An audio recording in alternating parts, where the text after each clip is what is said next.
Welcome to another course, talking with Scott Lomu, president of Element United. In this course, we're going to specifically drill down and talk about carbon credits, carbon offsets, what's the difference between them, most importantly, what is Element United doing to help with their blockchain products.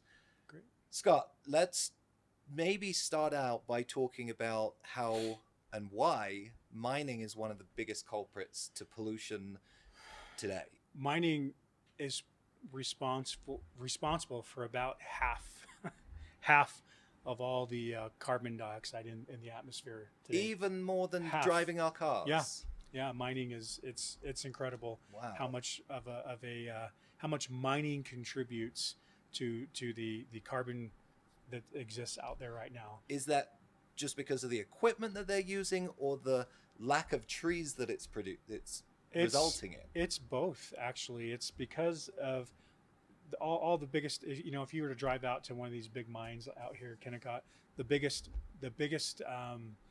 vehicles in the world are there. Yeah, you might have seen them coming out, driving down the freeway. You see one of these tires that's as big as 4 cars.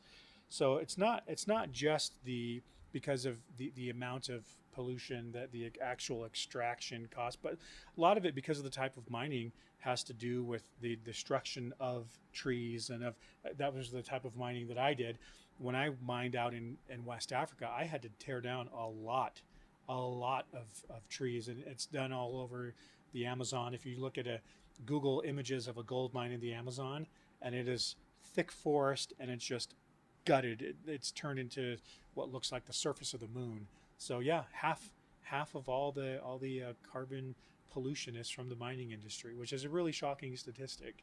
And it was interesting. I was listening literally this morning to your community call, and you were talking about mangroves. It's not just trees. It's any plants that. Sure. Yeah.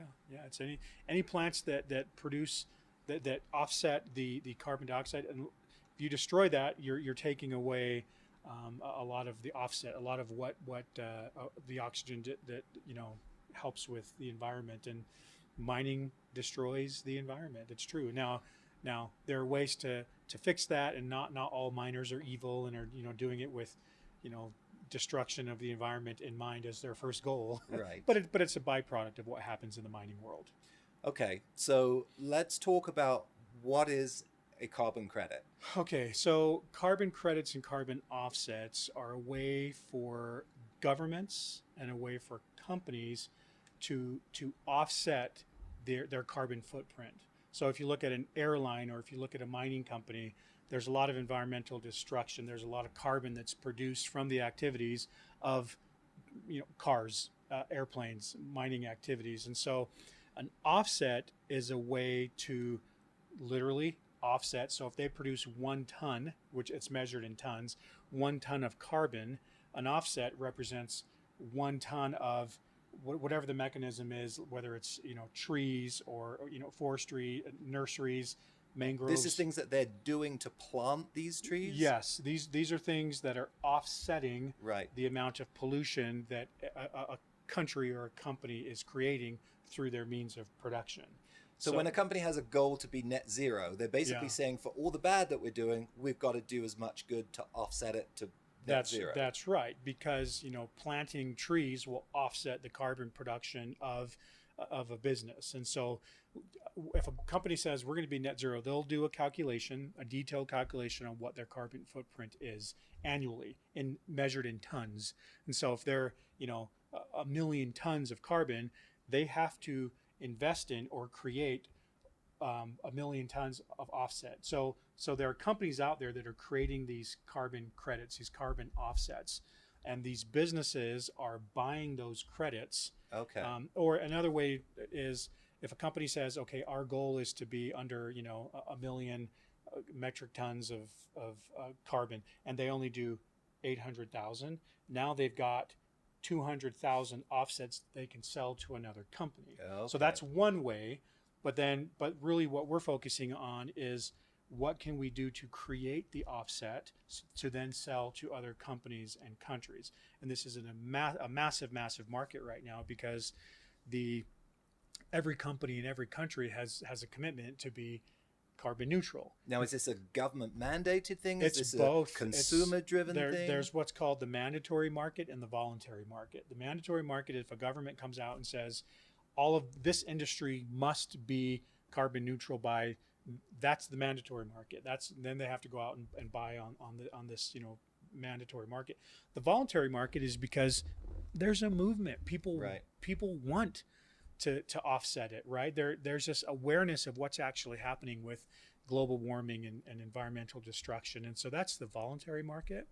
And the voluntary market is exploding. It's booming right now because everybody, in fact, if you were to go to most websites of most big companies, what you'll see on the front page of their website is their carbon commitment. Yep. We plan to be carbon neutral by this date.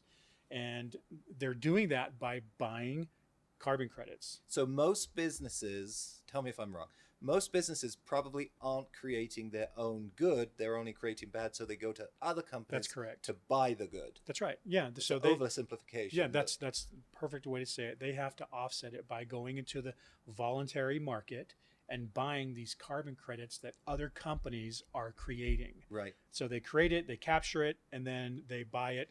And then the company says, okay, great. I have offset my carbon footprint with an equal amount of carbon credits that take me back to net zero or whatever they're going to call it. And is this a global or a regional? Like if I'm a California business, does it matter if my trees are being grown in Peru? No, because, you know, we live in a worldwide, this whole thing is, now some companies, like for example, we're doing some projects in Indonesia where there's a lot of coal mining. They want an Indonesian offset for an Indonesian problem. Right. But in general, no, a California company can buy offsets that are created in the Amazon. Got it. Right. As long as it's offsetting it, but that's more of a personal decision by these companies to where they'll say, well, no, let's offset it with a California offset. So maybe there's a project being produced in Northern California so that the guys in Southern California can buy it. But it's really just a preference. Okay, so before we get into your blockchain solution, let's talk about maybe some experiences that haven't been great. What are some of the headlines that have happened recently around carbon offsets and some of the problems? So there's a lot of fraud in the carbon offset world because companies are buying these carbon offsets and there's really no reliable data as to, is it really offsetting? That's called greenwashing. What was this carbon credit actually, is it actually doing what it's supposed to do by offsetting a 1 ton of carbon? And in a lot of cases, it's not. Just because of the function of it, there's no way to track it. There's no way to verify the information. There, you know, if they planted there's a nursery with a bunch of trees in it, how's that being tracked? Is that data reliable? Or is that carbon credit, was it already sold to somebody else? And so there's a lot of fraud going on right now because carbon credits are being double sold, or the carbon credit itself doesn't do what it's supposed to do. It doesn't produce enough oxygen to offset this carbon credit. And so there's a lot of mistrust right now in the carbon credit world. And so you've got this problem with everybody, companies and countries saying, okay, we're going to be carbon neutral. We're going to look at us. We're taking care of the environment, but they're buying a product in a lot of cases that isn't doing what it's supposed to be doing. There's a few pretty well-documented class action lawsuits right now from companies claiming to be, and we won't use their names, but because we might want them to buy our carbon credits. But they and again, this wasn't their fault. They just happened to go out and buy these carbon credits that weren't reliable, that some of them had already been sold before. And so there's a big problem. So that, first of all, the carbon credit world is one of the most quickly growing industries on Earth. It is projected to be like a $1.6 trillion industry by 2030. That's what, 7 years from now? Yeah. By last year, I think we did 30 billion in carbon credits and carbon offsets. It's supposed to explode because the entire world now, because of this movement, they want everybody who buys anything wants to make sure they're buying from a environmentally responsible company. So everybody's out there saying we're going to be carbon neutral. but they're rushing out to buy a product that may or may not be real. This presents a massive, massive problem when you're out there. I mean, imagine if this happened in another industry where everybody was rushing to buy, something for your car and brake lines, and then the brake lines failed half the time, right? Most people would be like, oh my gosh, we got to do something about this. And so the same thing is happening in the carbon credit world right now. Everybody's committed to doing them, but the product itself has doubt and has questions. So that's where we can come in with a solution to solve that problem. Sounds like a perfect opening for the solution. Tell us about it. We are tokenizing carbon credits. And so what that means is all the problems that, let me back up real quick. So there was a process about 20 years ago called the Kimberley process, which was a way to get rid of blood diamonds. And these diamond mines had to certify through a KPC, a Kimberley process certificate, that the origin of that diamond was legitimate, that it was legal, that it wasn't, done by warlords trying to fund their next rebellion or with children, child slave labor. And so that was universally adopted by the world. Now the UN claims that 99.8% of all diamonds in the world are ethically harvested, meaning they're not blood diamonds. Well, that's a paper process, and that paper process is flawed. I've personally talked to many people in the diamond business who say they've never asked for a Kimberley process or Kimberley process certificate.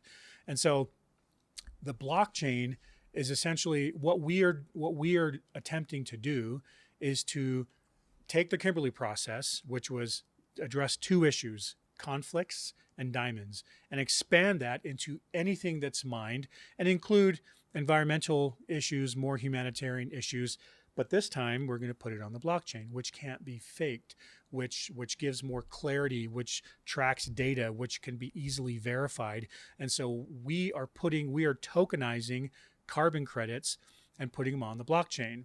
And that gives the buyers of these carbon credits surety that the information was input correctly, that the data is being tracked correctly, that the carbon credit is being verified, that it's not being double sold, that there's a transaction receipt that shows that this carbon credit is what it says it is, and that it's attached to a verified project.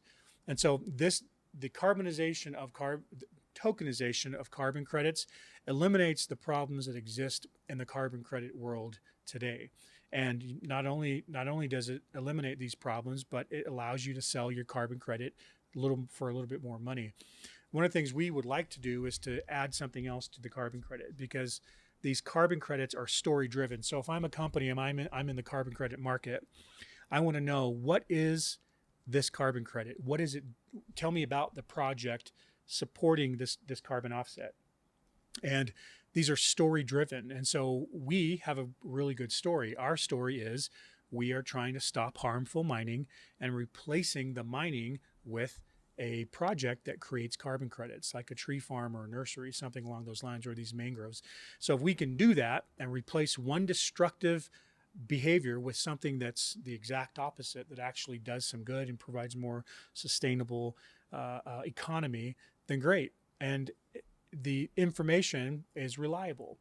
We're using what we call IoT devices, that's Internet of Things, that can track and input the data from these farms that allow people to know that when they buy a carbon credit from us, that it's a real project, that it's actually offsetting the carbon, and that it's doing good, that there's more than just the offset of the carbon. We're going to try to do some things with a couple of our projects that allow us to do something humanitarian, that maybe a portion of that carbon offset is dedicated to pull these kids out of these mines so that there's no more child labor. It'd basically be a sort of a subsidy that we can create. And so we're just trying to add something unique. So number one, let's solve the problems that exist in the carbon credit world, and then add something new, add something unique that's not currently being offered. I might have got a little ahead of myself. No, there, I can so see the apologize. passion coming through. That's Yeah. awesome. That's awesome. So who will be able to purchase these credits? Is it just businesses or is it individuals? Right now, the biggest buyers are countries and companies. But the companies, especially these big Fortune 500 companies, they've all pledged, almost all of them, to offset their carbon. And so, but they just need to know what am I buying? Is this legitimate? What's the good that's being done? And so the market for carbon credits is massive. In fact, I don't think we can meet the demand right now because, especially moving forward, since there's all these pledges to be carbon neutral by X date, we need projects, and we need good ones that can be verified and that can be tracked and that offer something a little bit unique. And that's the proposal we have, is to create a carbon credit that offers something unique but has all the benefits of the blockchain, that it's traceable, verifiable, it's trusted, and all the things that the blockchain allows us to do.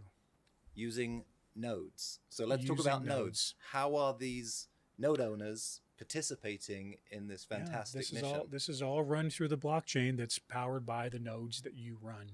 So again, this allows you to be a part of the solution. These blockchain, these NFTs are housed on the Element blockchain that you run. That's part that your nodes will be verifying information as these NFTs, carbon credits, are transferred and purchased. And so your nodes have a big role in this solution to the carbon credit market, and you're rewarded for it.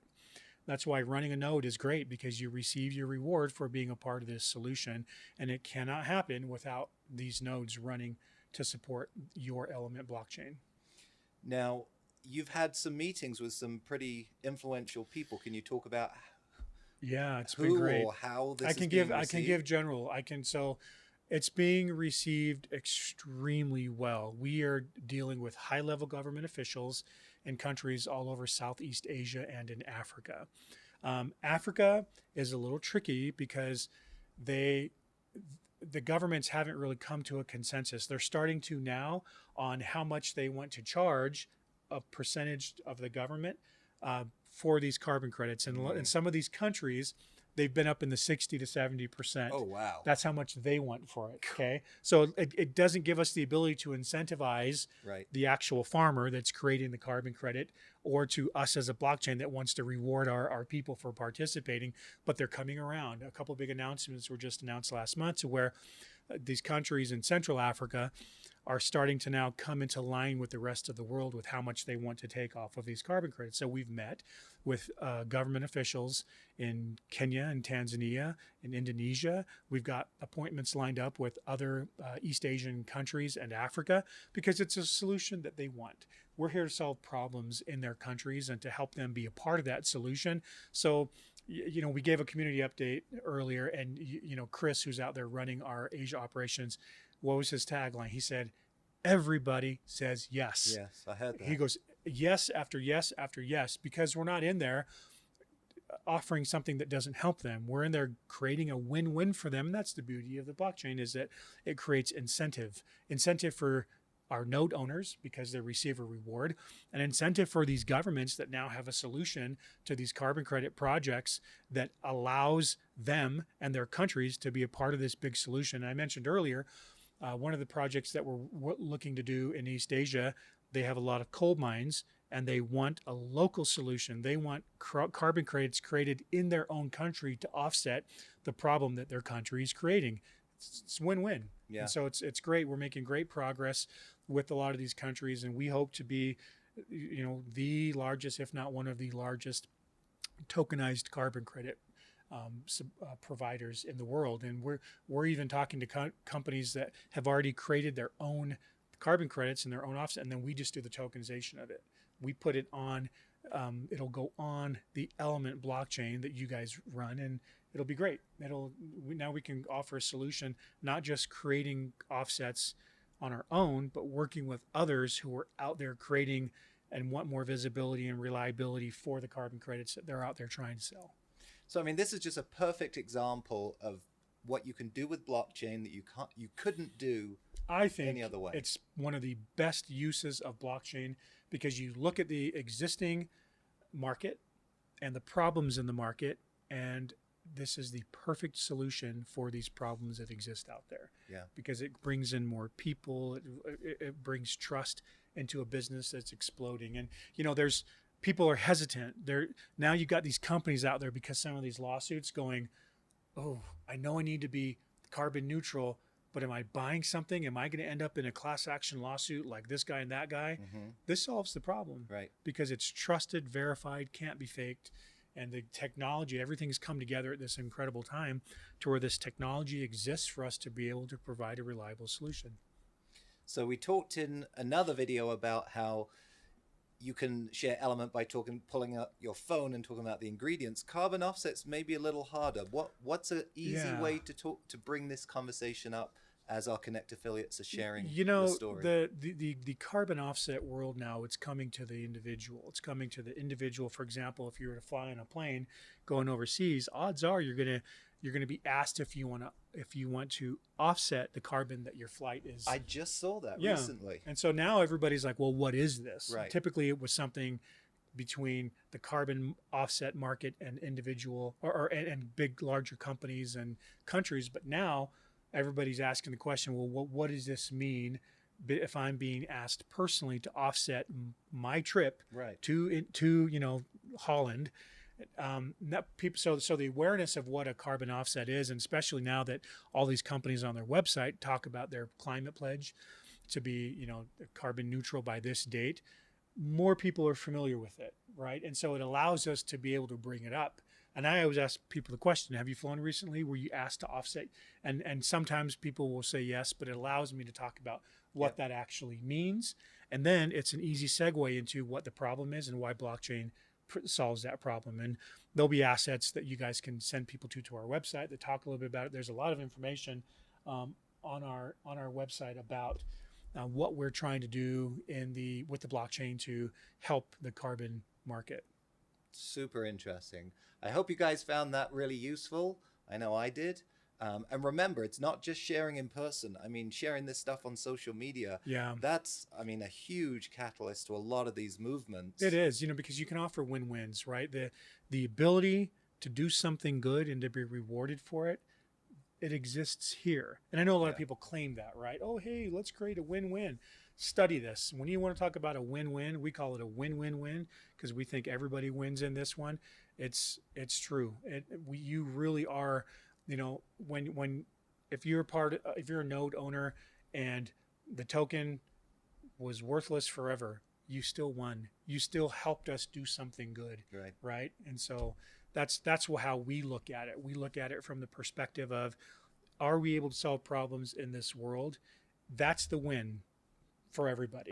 Okay. Everything else, your children will thank you. Your grandchildren will thank you.